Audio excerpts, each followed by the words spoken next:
A young black boy excitedly boards a plane, holding his first-class ticket like a golden prize. But just as he reaches his seat, a flight attendant blocks his way. "This section isn't for you," she says coldly, eyes filled with doubt. Confused and embarrassed, he insists it's his seat, but the whispers around him grow louder. Passengers sneer, some shake their heads. Just as he's about to turn away, a deep voice echoes through the cabin. "Is there a problem?" Silence falls. All eyes turn to the speaker, his father. But not just any father, the owner of the entire airline. What happens next will leave everyone speechless. Stay tuned. Discrimination can happen anywhere, even at 30,000 feet in the air. Imagine being judged not by who you are, but by what people assume about you. That's exactly what happened to a young boy who was denied his rightful first-class seat, unaware that his father owned the entire airline. This story isn't just about unfair treatment. It's about a powerful lesson that left an entire plane in shock. Stay with me, because what happens next will make you rethink everything. Malik had always dreamed of flying first class.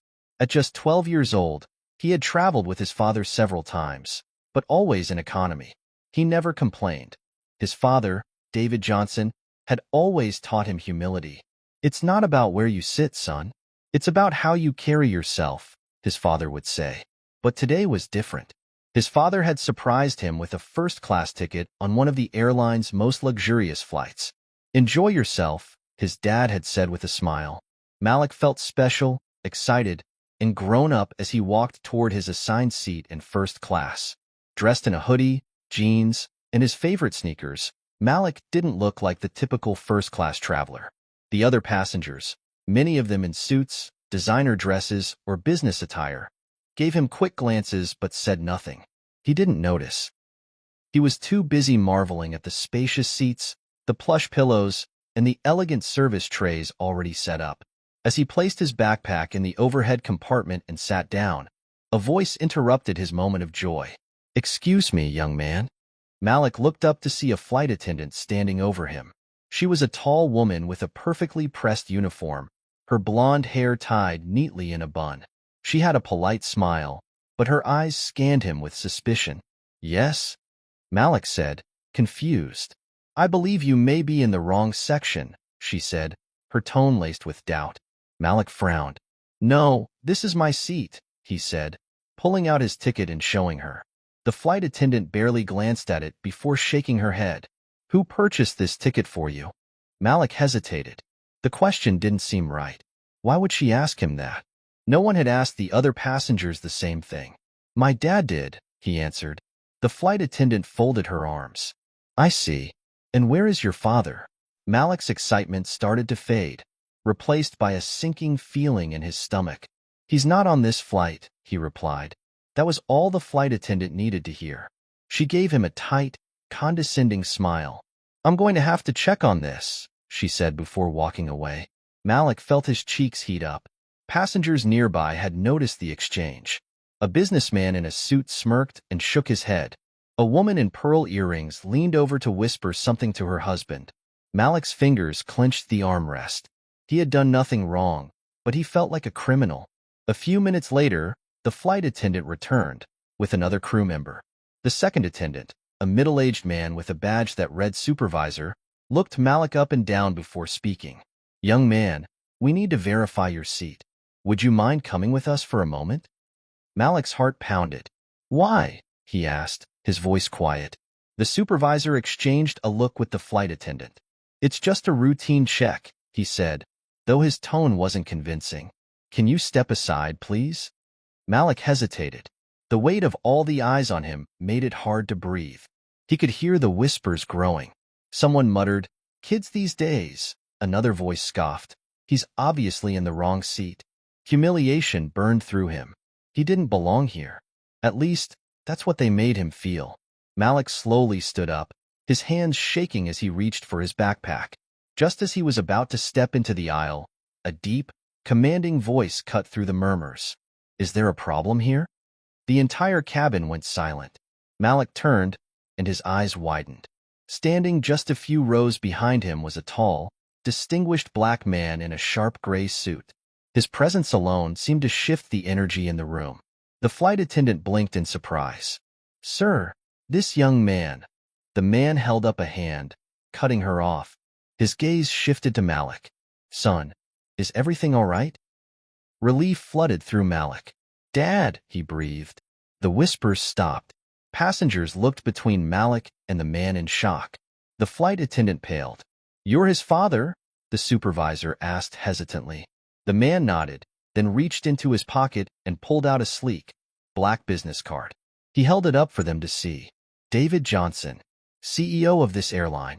The cabin gasped. The smirking businessman's face fell. The whispering woman stiffened. And the flight attendant? She looked like she wanted to disappear. Silence stretched for what felt like forever. Then, finally, Malik's father spoke again, his voice firm yet calm. Now, I'll ask again. Is there a problem here? The flight attendant's posture stiffened, her face losing all color as she processed the words. CEO? The owner of the airline? The other passengers who had smirked or whispered now stared, their curiosity replaced with unease. The energy in the cabin shifted completely. The supervisor swallowed. The flight attendant took a step back, suddenly unsure of what to say. Sir, she stammered, we had no idea he was your son.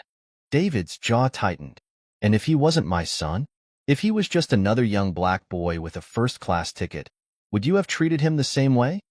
The silence was suffocating. Malik, still holding his backpack, watched as his father's presence alone had turned the entire situation upside down.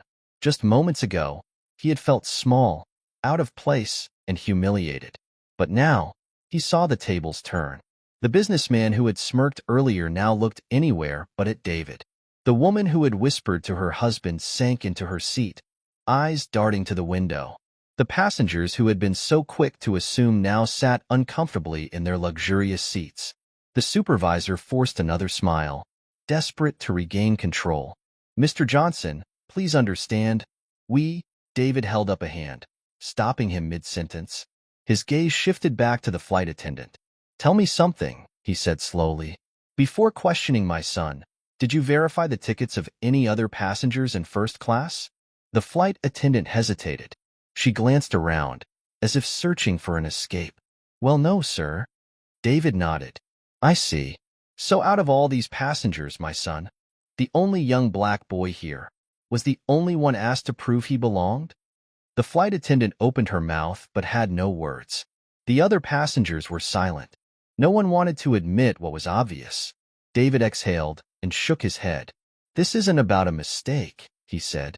It's about a mindset. You saw my son and assumed he didn't belong before even checking the facts. That's the real problem here. The tension in the cabin was so thick it was almost suffocating. Malik watched, his emotions tangled between frustration and admiration. His father wasn't yelling. He wasn't angry. But the power in his words cut deeper than any argument ever could. The flight attendant's face burned with shame. She glanced at the supervisor for help, but he only cleared his throat and looked away. She swallowed hard. I sincerely apologize, sir. That was never my intention. David studied her for a long moment, then nodded. Apology accepted, he said.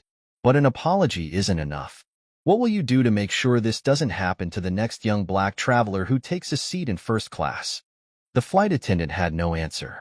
The supervisor stepped in quickly. Sir, I assure you, we will address this with our staff immediately. David didn't respond right away. He glanced at Malik, who still held his backpack. His eyes softened. Son, put your bag down, he said gently. Your seat is waiting. Malik hesitated, as if still processing everything. Then, finally, he took a deep breath and placed his backpack back in the overhead bin. He sat down, this time with his head held high. David turned back to the staff. I'll be following up on this personally, he said, slipping his business card into the supervisor's hand. Make sure it doesn't happen again. With that, he turned and walked toward the exit. The entire cabin remained silent as he left. The flight attendant quickly turned on her heels and walked away, embarrassed. The supervisor muttered a few quick words to a nearby crew member before disappearing. As Malik settled into his seat, he noticed something interesting. The same passengers who had been judging him earlier now avoided his gaze. The businessman who had smirked was suddenly very interested in his phone. The woman who had whispered now stared out the window, her face unreadable. For the first time since stepping on the plane, Malik smiled. He belonged here. And now, everyone knew it. As Malik settled back into his seat, he couldn't ignore the shift in energy around him. The same people who had judged him now sat stiffly, avoiding eye contact. The whispers had vanished, replaced by an awkward silence that stretched through the first-class cabin. A flight attendant, not the one who had confronted him earlier, approached with a nervous smile. "Would you like anything to drink, sir?" she asked politely. Malik hesitated for a second. It was the first time anyone on this flight had addressed him with the same respect as the other passengers. Orange juice, please." "Right away," she nodded before hurrying off. Malik glanced toward the exit, where his father had disappeared. The confidence in his voice, the way he had flipped the entire situation around, still echoed in Malik's head. Just moments ago, he had felt powerless. Now, he realized that power didn't come from yelling or demanding. It came from knowing exactly who you were and making sure the world knew it too. The businessman who had smirked earlier finally spoke, clearing his throat. "Your father, he's really the CEO?" Malik turned to him, holding back a smirk of his own. "Yeah." The businessman nodded slowly, looking embarrassed. "Didn't expect that," he muttered before returning his focus to his laptop, clearly uncomfortable. Malik let the words hang in the air. Didn't expect that. He thought about how different things would have been if his dad hadn't stepped in. What if his father wasn't the CEO? Would they have forced him back to economy? Would they have even believed his ticket was real? The truth was clear. This wasn't just about his seat. It was about the assumptions people had made the moment they saw him. A few minutes later, the supervisor returned, his face still pale from the confrontation. "Mr. Johnson," he addressed Malik carefully, "on behalf of our airline, I'd like to extend our deepest apologies for the misunderstanding earlier. If there's anything we can do to make your flight more comfortable, please don't hesitate to ask." Malik raised an eyebrow. Now they wanted to accommodate him? Now they wanted to act like he was an important customer? He could almost hear his father's voice in his head. Respect that comes only after proving yourself isn't respect at all. It's damage control. Still, Malik simply nodded. "I'm good, thanks." The supervisor forced a smile and quickly disappeared. As the flight prepared for takeoff, Malik finally allowed himself to relax. He leaned back in his seat, staring out the window as the plane began to taxi. But his thoughts weren't on the view. They were on a lesson he would never forget. People don't always see who you really are. Sometimes, they only see what they expect to see. And when those expectations are built on bias, it can take just one moment, one confrontation, to shatter them. But Malik knew one thing for sure. He would never again let anyone make him feel like he didn't belong. As the plane soared into the sky, Malik sat quietly, replaying everything that had just happened. The embarrassment, the judgmental stares, the way people had assumed he didn't belong. All of it still weighed on him. But more than anything, he thought about his father's words. "This isn't about my son. It's about the assumptions you made before even checking the facts." It wasn't just the flight attendant. It was the entire cabin. The businessman who had smirked. The woman who whispered. The other passengers who had seen him standing there, uncomfortable and humiliated, yet said nothing. They hadn't questioned whether he had a first-class ticket because of proof. They had questioned it because of prejudice. And the second they found out who his father was, everything changed. The whispers stopped. The judgment turned into discomfort. The same people who had been so confident in their assumptions suddenly didn't know where to look. Malik took a deep breath, gripping the armrest. It wasn't fair. He had done nothing wrong. And yet, he had been the one forced to prove himself. A soft voice interrupted his thoughts. "I just wanted to say, I'm sorry for how you were treated." Malik turned, surprised. It was an elderly woman sitting across the aisle. She had kind eyes, but they were filled with guilt. "My grandson is about your age," she continued. "And I kept thinking, what if that had been him? What if he had been treated that way, just because of the way he looked?" She sighed. It wasn't right. Malik didn't know what to say. For the first time, someone on this plane was acknowledging what had happened. Not just brushing it off as a misunderstanding, but actually recognizing that it was wrong. "Thank you," he said quietly. She nodded and leaned back in her seat, staring out the window. Malik sat there for a long time, staring down at his hands. His father had taught him so many things.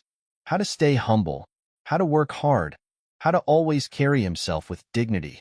But today, he had learned something else. Sometimes, people will judge you before they even know you. Sometimes, they will assume you don't belong. And sometimes, the only way to change their minds is to prove them wrong. Malik didn't need to say anything else. He didn't need to argue or prove himself to anyone on this plane, because now they all knew the truth. He belonged here, and next time, maybe they'd think twice before assuming someone else didn't. As the plane cruised through the sky, Malik sat with a new sense of confidence. What started as humiliation became a powerful lesson, not just for him, but for everyone watching. His father had shown that real power isn't in proving your worth, but in making others question their own biases. Respect shouldn't come from status or wealth. It should come from recognizing a person's value, no matter their age, race, or background. Malik knew he would never forget this moment, and hopefully, neither would the people on that flight. If this story moved you, make sure to like, share, and subscribe for more eye-opening stories. See you in the next one.